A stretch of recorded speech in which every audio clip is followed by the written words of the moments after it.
Welcome back to this edition of Jacksonville University's The Dolphin Channel News. I'm Alyssa Fernald, bringing you news from JU's campus and the community.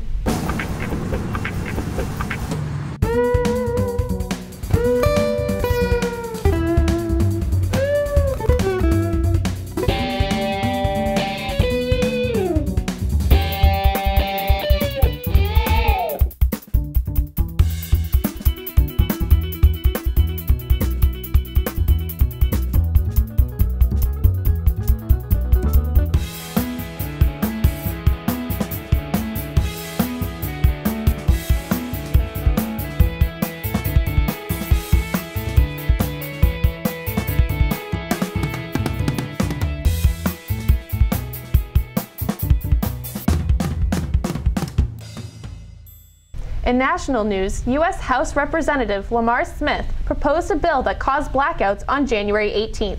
Reporter Ethan Wellhausen downloads the details. That's right, Alyssa. Internet blackouts grabbed the attention of many across the nation as websites protested the Stop Online Piracy Act.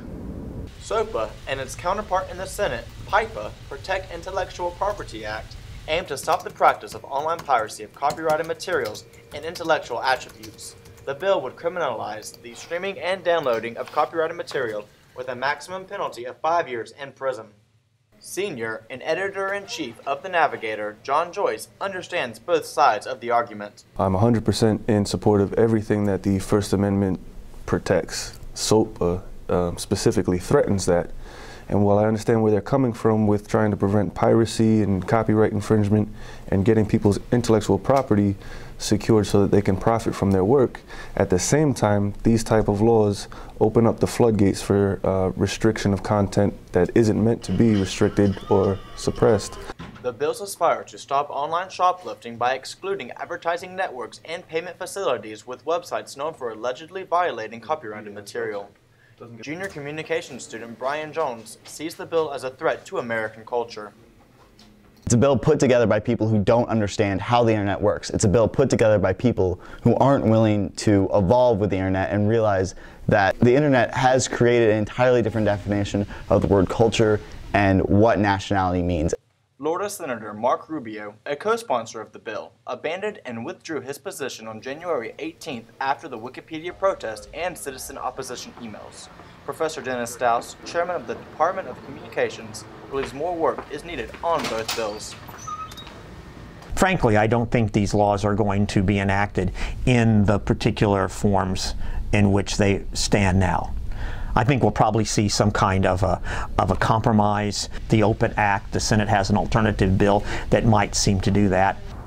Although the House and Senate bills are similar, SOPA remains the more extreme of the two. Reporting for the Dolphin Channel, I'm Ethan Wellhausen. Back to you, Alyssa. We will continue to cover this story as developments occur in the House or Senate. On campus, political events stir up students. Matt Ernsting brings us the buzz. I talked to students to get their reaction on the State of the Union address and the Florida primary. That was the exact same speech he has given for the previous 3 State of the Unions. The only thing he did is just reworded them differently. Actually, I'm not that surprised that Mitt Romney won over Florida because I feel like he's a really strong candidate and he's been winning over a lot of states. Personally, that's not who I voted for, but I'm not surprised by the reaction of the state. I remember about the State of the Union. I remember that it had a lot of conflict between the Democrats and Republicans. Obama was really trying to put his point across, but he had people that still disagree with him. No matter what he does, they're going to have his opposite sides. I really like the way the results came out. I'm a big Mitt Romney supporter myself. I felt that it reflected a lot on the results of the debate. We'll have to wait and see what happens in the primaries out west. Reporting for the Dolphin Channel, I'm Matt Ernsting. The next primary takes place in Missouri on February 7th. While politicians debate around the country, JU's Political Society urges students to get in on the action. A student debate took place in Gooding last week. Things you shouldn't talk about in public. Both right and left views were argued on topics like healthcare, capitalism, and the prison system. Romel Lopez took a Republican viewpoint, while John Joyce Sr. represented the liberal take on issues. So the Political Science Society brought this to my attention, and I took it as a challenge because my counterpart in the debate is somebody who was in a class with me last semester and is also this semester in the political science class. And throughout the class discussions, we've gotten into heated discussions on these types of issues before. And with the GOP debate recently having taken place here in Jacksonville and the Florida primary just taking place, they wanted to give students an opportunity to see what that feels like for those who weren't able to attend. So it's kind of a mock debate where we're genuinely invested in our viewpoints. Opponents had 90 seconds to present their arguments and 45 seconds to refute their opponents. The audience was encouraged to boo and cheer and even ask questions. The Political Society hopes to continue this tradition, imploring students to stay informed on U.S. politics. JU's Student Alliance presidential and vice presidential nominations opened up last week. With the voting season in full swing nationally, the school lingers in the political atmosphere left in Jacksonville by the GOP primaries. On Thursday, the school received a personal account of a presidential and VP debate held in the Commons. Junior Brandon Krupa knows the student body feels disconnected from JUSA and wants to begin a change. My main motivation to want to be president is simple in the fact that JUSA has so much potential that right now I feel like we're disconnected to the student body. We receive input on a weekly basis about things JU should be doing, things JU can do, but really it doesn't seem like a lot of it gets done, or there's still lingering problems. Krupa does not run alone. Senior Jordan Miklowitz also believes a change is needed to better the student body. I want to make changes around here. I want students to feel like they're more empowered, like they have more rights, connect the administration, the JUSA Alliance, with the student body, get everything working in sync, and I want to make innovations. Signing up last minute, junior Catherine Thomas sees the value in JUSA supporting the student body. I've been involved in JUSA since my freshman year, and I've seen a lot of changes, but I think we can make a lot of changes a lot faster, and I think sometimes people come to JUSA expecting to complain and things get fixed, but I think we need to start showing students that it's a way to start thinking creatively about making changes. Voting has commenced. Officer installations will take place in Davis Student Commons, Room A. Votes will be conducted and tallied by OrgSync. And now for sports.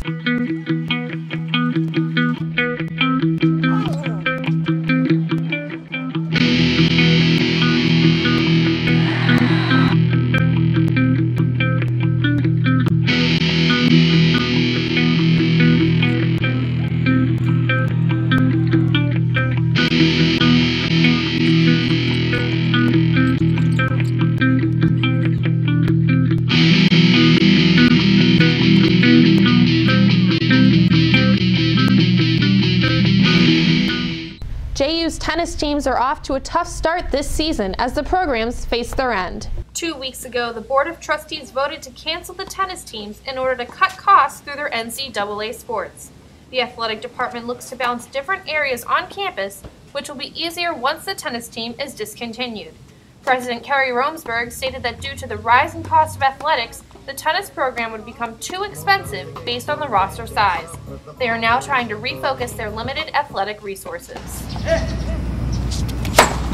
All tennis players are given the choice to keep their scholarship commitments for the full term or a full release transfer to avoid sitting out a year.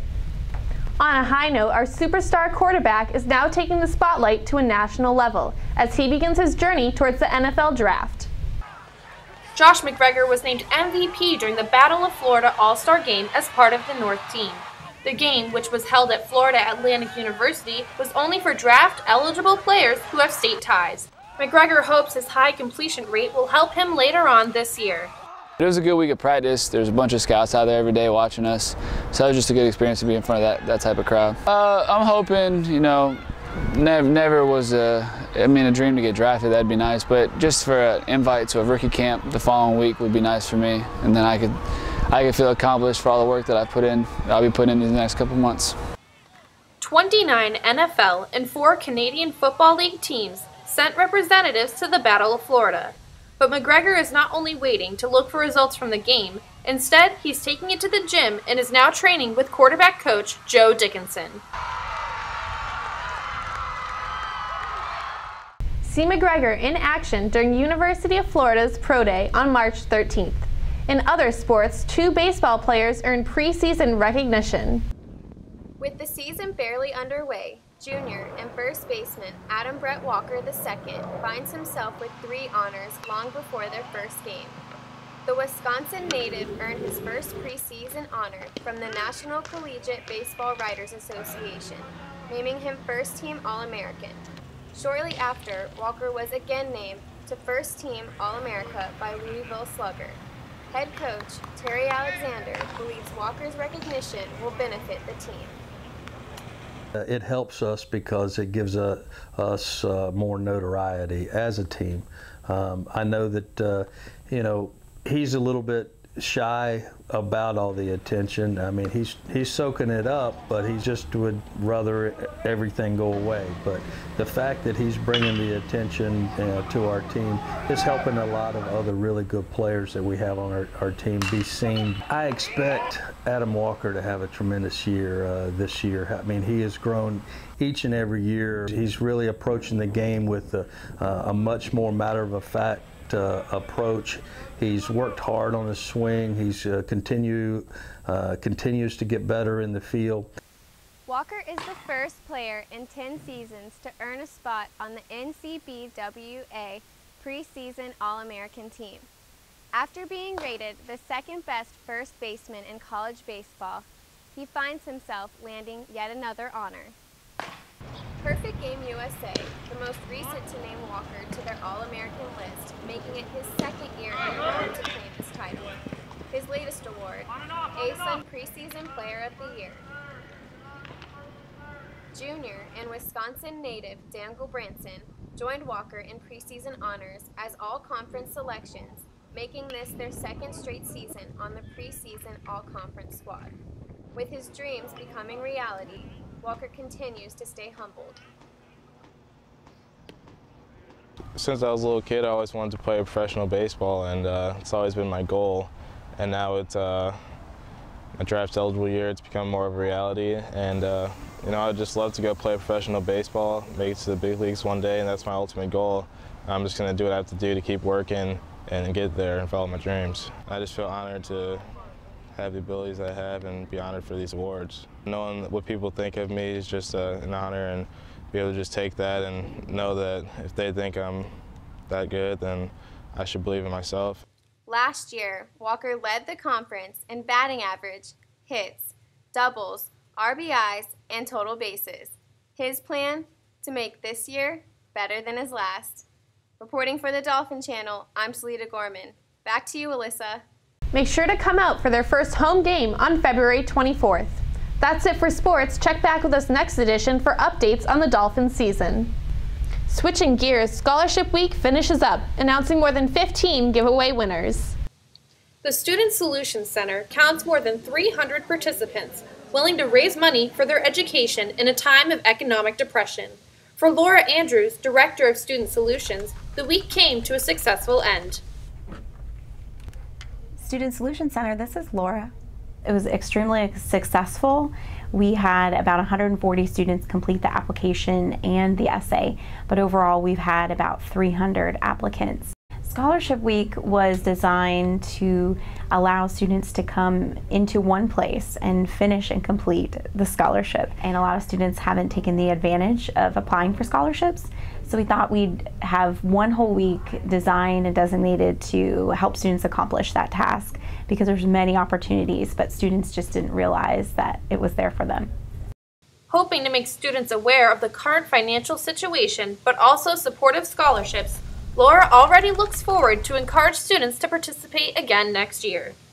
Students looking for alternative ways to pay for their education can fill out the Common Scholarship application online or visit the Student Solutions Center. Over 9 visual arts professors comprise JU's Fine Arts Department. Ginger Sheridan focuses her energy on photography. Growing up in Florida and Florence, Italy, Ginger Sheridan was exposed to art history every day. Completing 1 bachelor and 3 masters, she came back to her alma mater after graduating from JU in 1976, following a passion for art and teaching.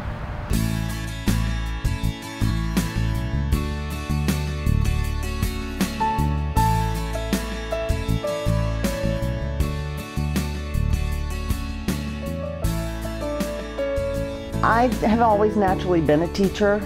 I find that I'm always trying to help other people understand something, to have a better grasp on their situation in life. And I find that teachers, especially at the university level, have a real ability to help the next generation come into maturity in a way that they're satisfied and happy with their lives. Sheridan encourages each of her students to be enthusiastic when it comes to art. Dana Chapman, Associate Professor of Art, knows Ginger Sheridan believes in living life to the fullest. Ginger is truly a wonderful professor. She was a JU alum. Her heart and soul is in JU. She has this infectious energy about her, and she'll always tackle projects and bring students, bring faculty, bring the community together. Naturally is the way that you actually put it in, and then you want to put it through. I wanted to know each of my students really well in order to help them to be the best photographer that they can be. Whereas when you're in a bigger institution, you don't have enough time to do that. All you can do is teach them to be like you. And to me, I don't like that. The thing I love about photography is it's so diverse that no matter what your interest is or no matter what your personality's like, you can find a type of photography that works for you. I mean, a lot of classes, a lot of photography teachers or art classes you go to, the teachers basically want to mold you into the artist that they are or what they were at that time. And sometimes for creative people like myself who like to explore and experiment, that could be a problem, but having Ginger allows me to explore my creativity to the fullest. With 2 bodies of work, Sheridan develops her inspiration from the world around her. The beauty of light falling on a street, if you're really aware of it, is more beautiful than any symphony can ever be. And so photography gets the closest to that. And so I really took that as inspiration. Close it and then hold it up. I have 2 bodies of work. One is digital and one is alternative processes, old processes with large format cameras. Usually I feel calm and peaceful because I don't do anything else when I photograph. And for the digital work, it's quite different. I take my camera around as I'm walking primarily and take photographs of walls. It's something you're born with in a way. It doesn't mean you can't learn it, but to have that true passion, you're most happy when you're in the studio creating something. You can be creating a failure. You could be creating the most wonderful piece, the next fabulous piece, but it's that process of creation that really speaks to your soul and kind of to who you are as a person and how you exist and interrelate with other human beings. I really think that most people can be happy. They just have to learn how to make the choices that make them happy. And so as a teacher, I find I really have an opportunity to help people with that. Presenting her works in selective shows and exhibits, from Brussels to Florence to Florida, Ginger Sheridan prefers enjoying art privately. Reporting for the Dolphin Channel, I'm Sarah Mecklenburg. Sheridan's next exhibit will open at Beach's Players by the Beach. Lights, Camera, Action Campus Movie Fest returns to JU. CMF holds an annual film contest that stretches across college campuses around the country. Senior Steven Chatola has been participating in the event since his freshman year. I think Campus Movie Fest is one of my favorite things on campus, and I think a lot of people will agree with me because it really gives everybody the opportunity to get a camera in your hand, a laptop, go shoot your own movie. It's basically like a great opportunity for us to practice and show off our talents at a school level so our peers can see our work and see what we're learning and stuff like that. Chatola made it to the finals in Los Angeles last year, but losing didn't overshadow his success as he made it a memorable experience. I really wanted to win. Last year I went to LA for my movie Before Those Lights, which was a boxer drama, which a lot of people liked here. But when I went to nationals or internationals in LA, I realized like there's a lot of talented film students out there. Like I need to step up my game. So I started writing a screenplay with my friend David Howard, who originally came up with this great idea for a story. Well, he had 2 ideas for a story, but I picked like the dark drama because it was something that you'd think like I wouldn't do.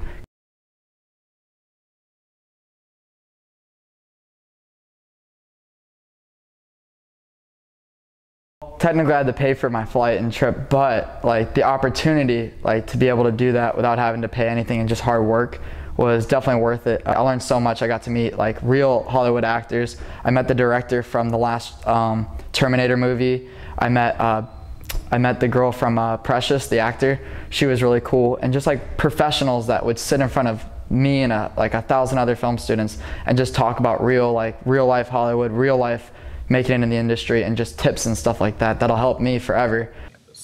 16 finalists were picked from JU. The top 3 films will be screened at CMF in Hollywood. The student films debuted in Swisher Theater on February 2nd.